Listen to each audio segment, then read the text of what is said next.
The Galactic Council Chamber was a place of endless voices.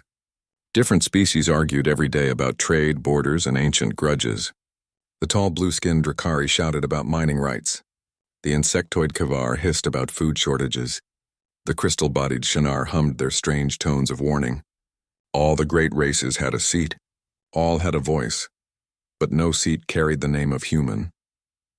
Long ago, humans had been written off from history. Records said they destroyed themselves in wars on their home planet. Others claimed their world, Earth, had collapsed under pollution and famine. Some even whispered that humans never truly mattered, that they were just a short-lived, violent race that burned too brightly and then vanished. The archives called them primitive mammals. Their fleets had been weak, their technology behind the Council's standards, and their colonies too small to survive without protection. So the galaxy moved on. For centuries, the Council members mocked the very idea of humans ever returning. To speak of humans was like speaking of myths or fairy tales, and yet, not everyone believed the story. On the far side of the galaxy, in a modest observation post orbiting a quiet star, a young alien named Terrell Vayan watched old records of human battles. He was a junior diplomat of the Council, newly trained, eager to understand the past. He studied the ancient images of human soldiers, their fragile-looking bodies standing firm against odds. He watched grainy footage of their starships, ships that looked weaker than the great fleets of the Drakari or the Shinar, yet fought with a strange stubbornness. There was something in their eyes. "They look unbroken," Terrell whispered to himself. His mentor, an older Shinar with a body of faintly glowing crystal, hummed beside him. "Do not waste your time, Terrell. Humans are gone. The Council agrees. They destroyed themselves. But what if they did not?" Terrell asked carefully. "What if they hid, rebuilt, and waited?" The Shinar's body dimmed with annoyance. "You think too much. If they survived, they would have returned by now. They were never strong enough. Do not chase shadows." Yet Terrell could not stop thinking about it. The records felt incomplete. The sudden silence of humans, the vanishing of their colonies, the lack of bodies or wreckage, it was too clean, too final. It was as if humans had chosen to disappear. Far from the Council chambers, the galaxy's forgotten humans did exist. On a mining world under Drakari rule, humans worked as laborers. They had no fleet, no rights, no recognition. The Drakari considered them useful only for their strong arms and quick minds. A man named Captain Elias Ward, once a soldier before the fall of Earth, now worked in the mines, silent and watchful. He taught younger humans to endure, to stay hidden, to remember. "Why must we hide?" a young miner asked him one night, their campfire dim under the alien sky. "Because," Ward answered, his voice low and steady, "the galaxy thinks we are weak. Let them believe it. One day when the time is right, we will show them what it means to be human." The others nodded, firelight reflecting in their tired eyes. They did not look like warriors, but in their hearts, a quiet storm was waiting. Back in the Council chambers weeks later, Terrell Vayan received a new assignment. Strange signals had been detected from the Sol sector, the ancient home of humans. For centuries, the region was believed dead, nothing but drifting debris and lifeless worlds. But now, a beacon pulsed from that forgotten space. The Council debated endlessly. Some said it was an old machine finally failing. Others feared it was a trap from the hostile Vekar swarm. A few laughed, claiming it was only human junk waking up. Finally, the Council voted to send a small scout fleet. "Investigate and report," the Speaker of the Council declared. "But remember, there is nothing of value in Sul. Do not waste resources." Terrell felt his heart race when his name appeared on the list of diplomats to join the mission. He tried to hide his excitement, but deep inside, he knew this was his chance. The scout fleet entered the Sol sector weeks later. The ships glided past the silent ruins of old satellites and wrecked stations. Earth, once green and blue, now looked scarred from orbit. Clouds swirled over ruined continents, but no cities lit the night side. The alien crews laughed at the sight. "So this is the mighty homeworld of humans?" one Drakari pilot sneered. "A ball of dust. Nothing but ghosts," another added. But Terrell stayed quiet, watching every detail. Something felt strange. The planet was too still, too untouched. No signs of scavengers, no random pirate bases. It was as if the sector was being guarded. Then, The signal grew stronger. It pulsed from deep space, not from Earth, but from a hidden point beyond Pluto's orbit. The scout fleet followed. What they found left them in silence. A massive structure floated in the darkness. At first it looked like an asteroid, but its surface was too smooth, too deliberate. Huge metallic plates glimmered faintly. Strange symbols covered the hull, symbols that Terrell recognized from old human archives. "It's human," he whispered. The Drakari captain laughed sharply. "Impossible. Humans could not build something this large. This is alien trickery." But then the structure shifted. Lights awakened across its surface. Energy readings spiked. The crew scrambled in panic as their instruments screamed warnings. "It's powering up!" The massive structure unfolded slowly, revealing a hidden docking bay large enough to swallow a fleet. Smaller shapes detached and drifted forward. Drones. Machines built for defense. The Council scouts raised their weapons, but before they could fire, a calm voice echoed through the comm channels. It was a human voice. "You should not have come here." Shock spread through the ships. The Drakari captain snarled, demanding to know who spoke. The voice replied with steady strength. "This is Sol. This is our home. Leave now or witness what you are not ready to see." The alien crews froze. None of them expected to hear fluent speech from a human, not after centuries of silence. Terrell leaned closer to his console, his heart pounding. "They're alive," he whispered. "Humans are alive." No one listened. The Drakari ordered weapons charged, but before they could attack, the massive structure released a pulse of energy. The scout fleet systems flickered and died. Engines shut down. Weapons went dark. Not a single ship was destroyed, but all were helpless. The human voice spoke again, cold but controlled. "This is your first and final warning. Tell your council humanity has returned." The structure's lights dimmed, but the signal remained, a steady beacon, pulsing across the stars. When the crippled scout fleet limped back to the council, panic filled the chamber. Alien leaders shouted in disbelief. Some called it a trick. Others accused rival empires. But Terrell stood tall, his voice trembling with both fear and awe. "It was them," he declared. "Humans, they are not gone. They are waiting, and they are stronger than ever." The chamber erupted in chaos. No one believed in humans until now. And deep in the Sol sector, behind their silent fortress, the humans watched and prepared. The galaxy had forgotten them. The galaxy had mocked them, but soon the galaxy would remember. The return of the scout fleet from Sol shocked the Galactic Council. Ships limped into the central station, their engines half dead, their weapons useless. Not one vessel was destroyed, but all were scarred with shame. Reports spread like fire across the galaxy. Some said the fleet had been disabled by pirates. Others whispered of ancient machines. But those who were there, the frightened crews, told the same story. A human voice spoke to us. Inside the council chambers, leaders of dozens of species shouted over one another. "Lies. Humans are extinct," a Drakari warlord roared. "No weapon can shut down an entire fleet without killing." "This is impossible," a Shinar elder hummed in disbelief. And then Terrell Vane, the young diplomat who had witnessed it himself, stepped forward. He was small compared to the towering aliens around him, but his voice carried steady and clear. "I heard them. It was human." The language was exact. The tone was calm. "They told us to leave, and then they let us live." Silence followed. No one dared laugh, because deep inside every species remembered one truth. Humans were stubborn. They never gave up. And if they were alive, if they had survived in hiding, then what else had they built in the shadows? The council's speaker, an ancient being with wings of silver, raised his voice above the noise. "If humans live, we must know. If they build weapons in secret, we must see. We cannot allow myths to grow unchecked. A second expedition will go." And so it was decided. A larger force would enter Sol. Warships, scientists, diplomats, and spies, all sent to uncover the truth. But Terrell, watching the votes, felt unease. He remembered the calm warning, the power that silenced their fleet without harm. Humans had shown mercy once. Would they do so again? Far away in the quiet dark of Sol, the humans prepared. The great structure near Pluto was not the only one. Across the system, hidden among moons, asteroids, and gas clouds, other stations began to wake. Each pulsed with silent energy, built over centuries in secrecy. In a command chamber deep within one of the stations, Captain Elias Ward stood tall, no longer a miner, no longer a hidden survivor. His uniform was simple, but the authority in his voice was heavy. "Our cover is broken," he said to the gathered officers. "The council knows we live.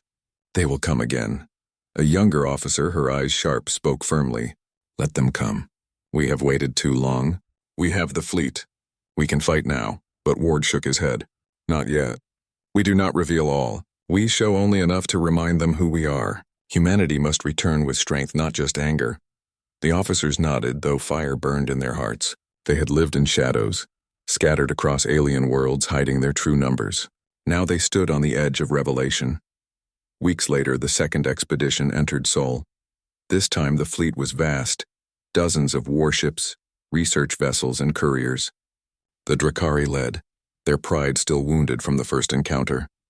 Behind them, the Shinar observed carefully, their crystal forms glowing with worry. Smaller species followed, eager not to be left behind. Terrell Vayin was there again, his heart restless. He remembered the warning. He remembered the eyes of human soldiers from ancient recordings. Something inside him whispered that this mission was dangerous. The fleet spread out, scanning every world. Mars was dry and barren, yet sensors picked up strange tunnels under the surface. Jupiter's moons glimmered with faint heat signatures, and then they saw it. Around Saturn, a shadow moved. At first it looked like a drifting rock, but then the shadow unfolded into steel wings, long and sharp. A warship, not council design, not any alien empire's design. It was human. The ship moved with terrifying grace. Its engines glowed a deep blue, far quieter and more efficient than anything the council had built. It did not open fire. It did not run. It simply flew among the council fleet, watching, measuring, waiting. The Drakari admiral, his pride burning hotter than his caution, gave the order. "Surround it. Capture it. Show these humans their place." Dozens of ships locked weapons. Beams of light lit the void. But before a single shot touched the human warship, the stars themselves seemed to bend. A wave of energy rippled outward. Council ships froze in place, their engines shut down just as before. Their weapons turned dark. Their systems screamed warnings, and still not one vessel exploded. Not one crew was harmed. The human warship drifted closer until its massive hull filled the alien viewports. And then across every channel a voice spoke. "We warned you." The voice was steady, unshaken. Not angry, not cruel. Simply final. "This is our home. You were told to leave. Do not test us again." The council fleets trapped in silence could only listen. Terrell pressed his hands against his console, his heart hammering. He knew the others felt only fear, but he felt something else, respect. Humans could have destroyed them all, yet they chose not to. They wanted to be remembered, not as killers, but as survivors who controlled their power. The human warship drifted back, engines glowing brighter. For a moment, Terrell thought it would leave. But then the impossible happened. From behind Saturn's rings, more shadows appeared. One ship, then another. Huge, silent, powerful, a dozen, 2 dozen, more. They emerged slowly as if to say, "We were always here. You just never saw us." The council crews stared in horror. This is not possible," whispered a Shinar elder, his crystal body dimming in fear. The Drakari admiral, though powerless, spat in anger. "They are bluffing. Old machines, nothing more." But deep inside, every being in the fleet knew the truth. Humans had not only survived, they had grown strong, building an empire in the shadows of their dead world. The council expedition was released hours later. Systems restarted. Engines powered on. The human fleet made no attempt to follow. The message was clear: leave and live. When the fleet returned to council space, the chamber was chaos once again. Accusations flew. Fear filled the air. Some species demanded war at once. Others begged for peace before it was too late. And through it all, Terrell Vayin spoke once more. "They let us go. Twice now. Not because they are weak, but because they are strong. They do not wish for war. They want respect. If we push them further, we will not survive." Few listened. Pride clouded their judgment. But whispers spread across the galaxy, outside the council's walls. On smaller worlds, on colonies where humans still lived in secret, the news spread like wildfire. "Our people have returned. Our fleet rises. Among oppressed species, hope grew. If humans could defy the Great Council, perhaps others could too." And deep in Sol, Captain Elias Ward stood before a wide viewport, watching the stars. "They know we are here now," he said softly. "The shadows are gone. The galaxy will come for us." Beside him, the young officer asked, "And what will we do when they do?" Ward's eyes burned with quiet fire. "We will remind them why they should never have forgotten us." The galaxy trembled. The myth of humans was broken. No longer whispers, no longer rumors, they were real. They were strong, and their war fleet was only beginning to rise. The galaxy could not stop speaking about Sol. In the Council's highest chamber, arguments lasted for weeks. Some members shouted for war, declaring that humans were dangerous and must be destroyed before their strength grew further. Others demanded peace, warning that no empire could face such power alone.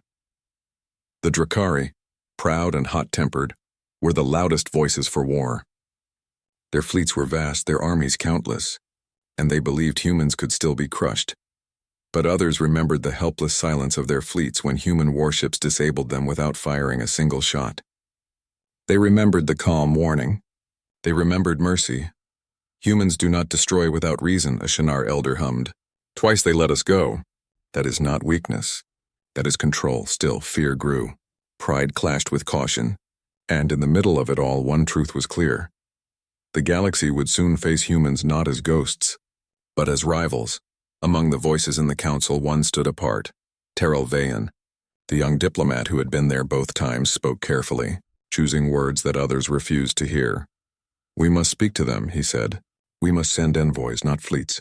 If we approach them with weapons, they will answer with weapons. If we approach with open hands, perhaps they will open theirs too." His words were drowned out by the Drakari roars and the frightened cries of weaker races. But a few listened. A few began to think. And while the council argued, the humans were already moving. In Sol, the hidden fleet stirred. Ships drifted from their silent stations, testing engines that had not been used in centuries. War machines, long kept in shadow, awoke like sleeping giants.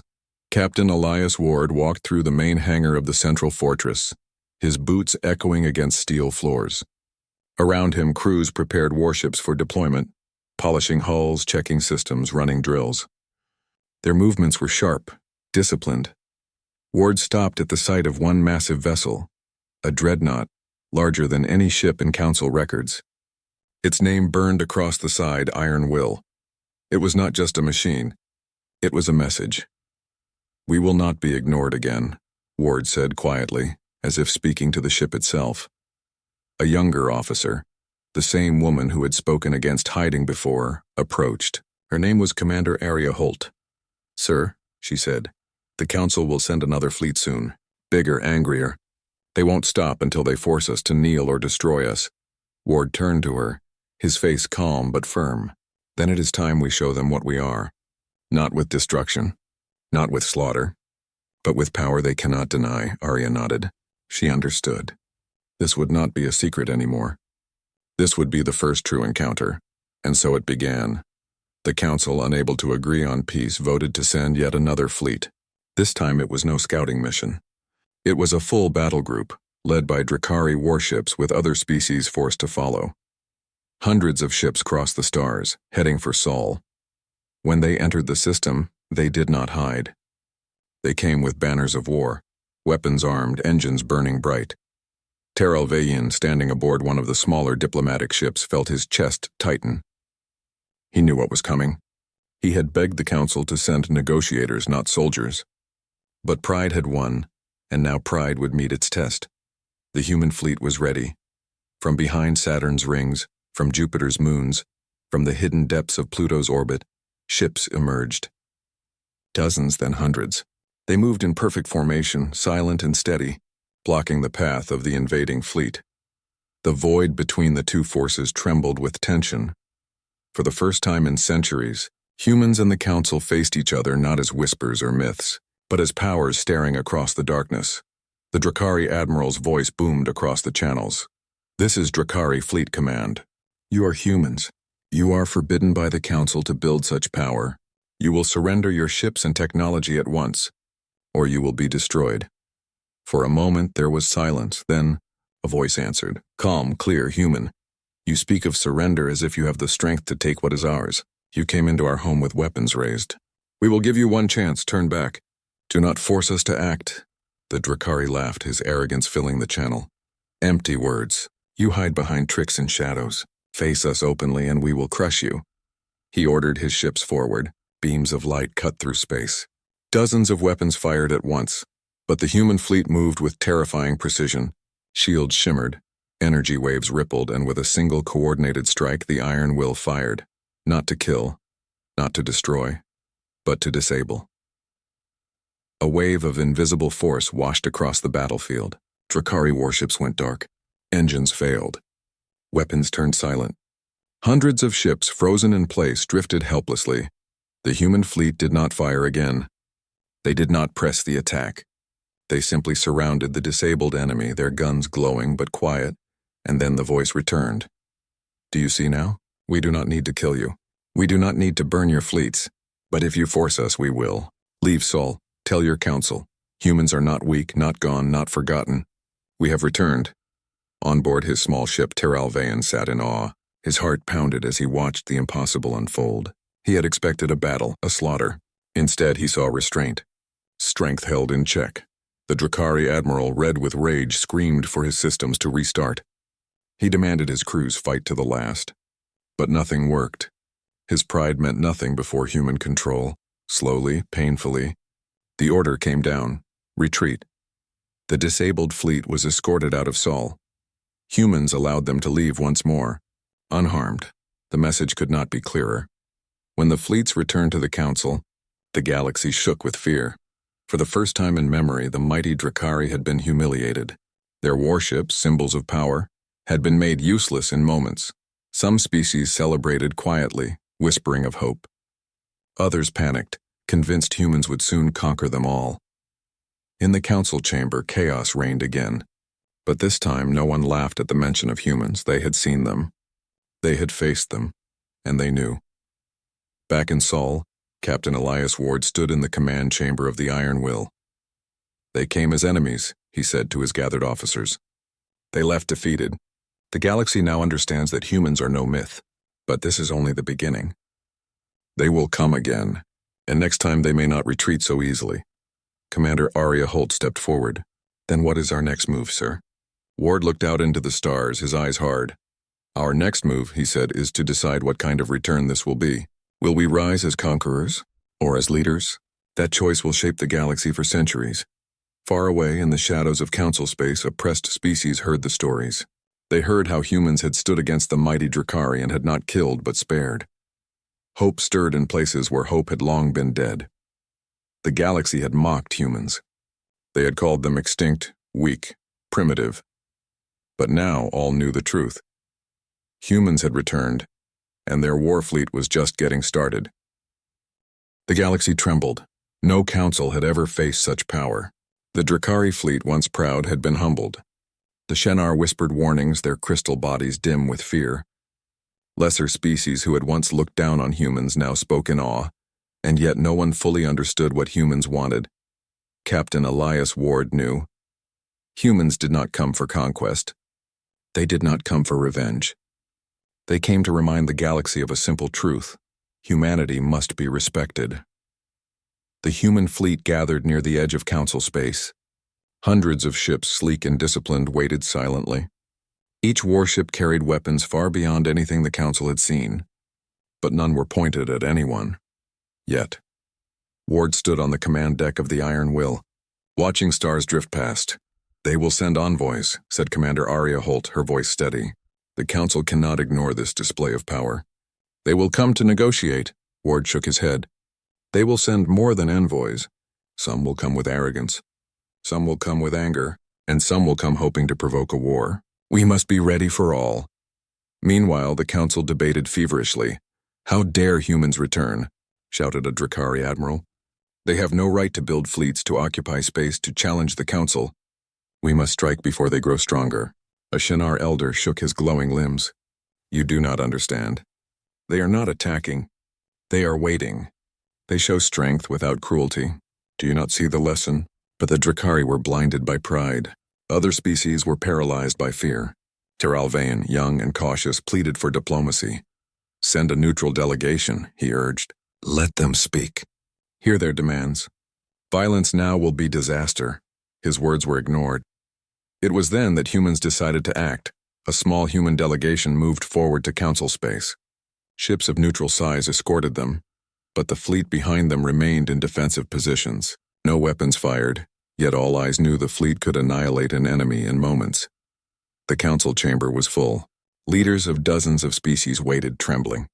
Some hid their fear behind angry faces. Others could not hide it at all. The humans arrived, tall, disciplined, calm. Their presence radiated confidence. Captain Ward led them, his expression serious yet not cruel. Commander Holt stood beside him, scanning the room, alert but composed. The chamber went silent. Ward spoke first. His voice was calm, deep, commanding. We come not to destroy. We come to demand respect. For centuries, humans were forgotten, ignored, oppressed. Colonies were scattered, enslaved, experimented on. The Council knows this history. Now it is time for accountability. The Drakari erupted in protest. Lies, humans were weak. You survived by hiding. You have no right to demand anything. Ward did not respond immediately. He let the silence grow, letting every member of the Council feel the weight of his words. Finally, he continued. We survived. We waited. And now we are stronger than ever. We do not seek revenge, yet we will not forgive injustice. This is your choice. Acknowledge the wrongs, respect humanity, or face a galaxy that will no longer be ignored. The chamber shook with murmurs, outrage, and disbelief. Terrell Vayan watched from the side. His heart raced. This was more than a message. This was a warning wrapped in calm power. The humans had shown the Council what they could do with fleets. Now they showed what they could do with reason. A few Council members stepped forward, offering excuses and half-truths. Yes, one said. We made mistakes. But humans were weak. We had no idea they could survive. The galaxy does not acknowledge small, scattered colonies. Ward's eyes narrowed slightly. You did not see us because you did not care to look. You thought the stories of survival were myths. You ignored us because we were inconvenient. Now the galaxy must see. Respect is not optional. Not all in the Council were foolish. Some alien species, smaller and weaker, whispered among themselves. If humans had returned, if their power was real, then perhaps humans could protect them from the larger, more aggressive species like the Drakari. On a quiet balcony in the Council station, Terrell Vayan spoke to one such leader. Humans do not attack without reason, he said. If we ally with them, if we listen, perhaps we can survive the future together. The alien leader nodded slowly. Then we must listen. We have no choice. The Council, however, could not avoid confrontation entirely. A reckless Drakari admiral, furious at the humiliation of his fleet, ordered a surprise strike. He gathered a small group of warships and attempted to close in on the human delegation without warning. But humans were ready. From hidden positions in the asteroid belt and near distant moons, the human fleet deployed in moments. They did not fire to kill. They did not even destroy. They only disabled. Ships went dark, engines failed, weapons turned off. The Drakari ships were trapped, immobile. Panic and fear spread across their channels. Ward's voice carried through the communication systems. Calm but firm. This is your warning. You tested us. You failed. Retreat or learn the cost of arrogance. The Admiral had no choice but to retreat. His fleet returned humiliated, their pride crushed. The Council finally understood. Humans were not bluffing. Humans were not myths. Humans were a force that had waited centuries, building in secret, growing stronger, learning patience, and humanity demanded accountability. Ward addressed the Council once more. Respect the colonies. Acknowledge the wrongs. Recognize that humanity is no longer scattered or weak. We demand a seat at the Council. We demand that history no longer ignore us. Do this and we may live alongside you in peace. Fail to do this, and the galaxy will feel the consequences of forgetting us. The room went silent. Even the proud Drakari could not argue against what had just happened. Their fleet had been humbled twice. Their arrogance had been punished. For the first time in generations, humans were not only seen, they were respected, even if fear mixed with that respect. In Sol, Ward watched the communications reports. Colonies scattered across the galaxy sent messages of hope and gratitude. Humans hidden in distant systems emerged quietly, their fleets joining the central force. This is only the beginning, Ward said to Commander Holt. The Council has heard us, but the galaxy still doubts. Some will accept us, others will challenge us. We must be ready for both, Holt nodded. And if they refuse to listen? Ward's eyes burned with quiet fire. Then we remind them as we reminded the Drakari. Humans do not forget. Humans do not forgive easily, and when we act, it will be swift and precise. For many species, the first fear of humans had already passed. The next would be harder, the realization that humans had waited, grown, and would not be dismissed. In council chambers across the galaxy, discussions shifted. Species that had once treated humans as myths now argued about alliance, about strategy, about survival. And in quiet corners, those who had been oppressed, enslaved, or forgotten looked to humans as a beacon. If the humans could rise, perhaps others could too. The human delegation returned to Sol, their mission complete. The galaxy had been warned, the council had been humbled, and humanity had shown the first step of its return. Captain Ward stood on the command deck of the Iron Will, looking at the stars. The council knows who we are, he said softly, but the galaxy still has many who doubt. We must prepare. Our fleets will rise, our colonies will unite, and when the time comes, no one will ever forget humans again. Commander Holt stood beside him, her eyes scanning distant points of light. The galaxy has seen our strength. What will they do next? Ward smiled faintly. They will choose, but we will be ready whatever they decide. The galaxy had been shaken, the council had been forced to listen, and humanity, long forgotten, long underestimated, was ready to take its place among the stars. The galaxy had changed forever. No one could deny it. Humans had returned stronger than anyone had imagined. Fleets that had been scattered for centuries now moved with precision. Hidden colonies that had lived in fear were united under one command. The once forgotten species had risen, and the council knew it. For centuries, humans had been dismissed as weak, primitive, and extinct. Now they were impossible to ignore. The Galactic Council convened for an emergency meeting.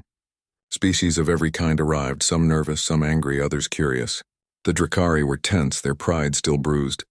Smaller species hoped to find allies among the humans. And through it all, Teral Vayin, the young diplomat, watched quietly, aware that history was being rewritten. Ward and his delegation entered the council chambers. Their presence alone commanded attention. Humans walked with calm authority. They did not shout, they did not threaten. They simply stood, letting their reputation speak. Ward spoke first. His voice was steady, strong. We did not return to destroy. We did not return for revenge. We returned because we exist. We survived when the galaxy forgot us. We built strength while you ignored our colonies. And now we demand what we have earned. Respect, acknowledgement, and equality. The chamber was silent. No one interrupted. Even the proud Drakari lowered their heads. One of the smaller species, a quiet amphibious race called the Luthari, stepped forward. We feared humans were gone, said their leader. But now we see, strength tempered with mercy. Perhaps you can protect more than just your own. Ward nodded. We will not protect only ourselves. We will not seek war, but we will defend those who cannot defend themselves. The galaxy has learned to underestimate us. That will not happen again. Not everyone in the council agreed. The Drakari admiral, furious and humiliated, argued that humans must be limited, that their fleets must be contained, that their influence must be reduced. He demanded immediate sanctions, fleets to patrol human space, and strict restrictions. Ward's reply was calm but firm. Test us, and you will see why caution is wise. Humans do not seek conflict, but we will act swiftly to protect ourselves. We do not negotiate from weakness. We negotiate from reality. The galaxy has changed. You can resist, but it will cost you. No one spoke after that. The room was filled with tension, fear, and respect. Outside the chamber, whispers spread quickly. Stories of the first encounters, the displays of power, the restraint humans had shown, all traveled faster than any message could be delivered officially. On distant colonies, humans who had lived in hiding emerged quietly. Their ships joined the main fleet. Their voices joined the chorus of warning and hope. For centuries they had been scattered, feared, and oppressed. Now they were united. Across the galaxy, species who had once been overlooked or enslaved looked toward humanity with hope. If humans could rise from shadows, then perhaps others could too. In Seoul, Captain Ward convened his officers. "We have won respect," he said. "But respect alone does not ensure safety. Some will cooperate. Some will resent us. Some will challenge us. We must be ready for all." Commander Arya Holt, ever sharp and observant, asked, "And what of the Council's power? Will they accept us fully?" Ward looked at the stars, silent for a moment. "They will have to. Resistance will be expensive. Compliance will be wiser. Our place at the Council is not given. It is claimed by presence, by strength, and by choice. We will take it without war if we can, but the galaxy must know humans are a force to be counted on." The officers nodded. They understood. Humanity's return was more than power, it was a statement. The Council began to act. Slowly at first. Committees were formed to recognize human colonies officially. Trade agreements were renegotiated. Ancient records of oppression were reviewed. Apologies were given grudgingly in some cases, sincerely in others. The galaxy began to shift. Alliances reformed. Species who had been enemies looked to humans as a balancing force. Fear of human strength encouraged diplomacy instead of aggression.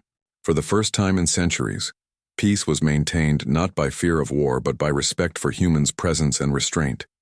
Even the Drakari admiral learned caution. He no longer spoke openly against humans. Instead, he measured every word, every action, knowing that missteps could be disastrous. The once mighty fleets of the Council now acted more carefully, aware that humans had changed the rules of power. Terrell Vayan watched it all with awe. He remembered the first scout fleet that returned from Sol, helpless before the humans' power.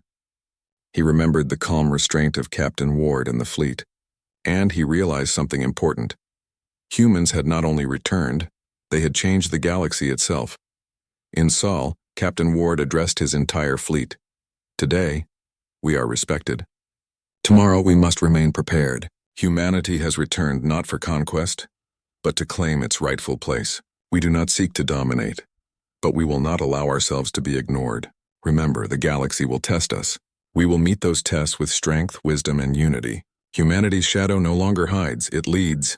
The fleet roared in acknowledgement. Warships of every size, from small frigates to massive dreadnoughts, aligned perfectly. Their formation was disciplined, precise, and powerful. From orbit, Seoul itself seemed to shine with renewed life. Humanity had returned, not as a myth or legend, but as a living, breathing force. The Council finally extended an invitation. Humans were to have a permanent seat. No longer would they be dismissed. No longer would their colonies be ignored.